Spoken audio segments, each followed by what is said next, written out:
নমস্কার সবাইকে, চলে আসলাম নতুন আর একটি ভিডিও নিয়ে। মুখির তরকারি, মুখি নাকি অনেকেই খেতে পছন্দ করে না, কিন্তু একটু স্বাদ করে বানালে অবশ্যই খেতে ভালো লাগে।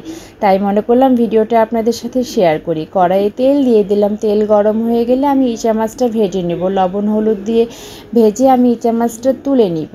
সবগুলি মাছ যখন আমার ভাজা হয়ে গেছে, আমি শুকনো মরিচ 5 ফোড়ন সম্বার দিয়ে পেঁয়াজ সম্বার দিয়ে দিলাম। পেঁয়াজটা একটু হালকা নেড়ে চেড়ে ভেজে নিলাম।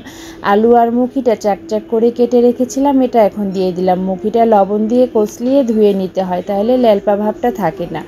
আলু আর মুখি যখন আমার ভাজা হয়ে গেল, আমি এখানে সরিষা, রসুন, কাঁচামরিচ ব্লেন্ডার করে রেখেছিলাম। পরিমাণ মতো হলুদ, মরিচ গুঁড়া দিয়ে দিয়েছি।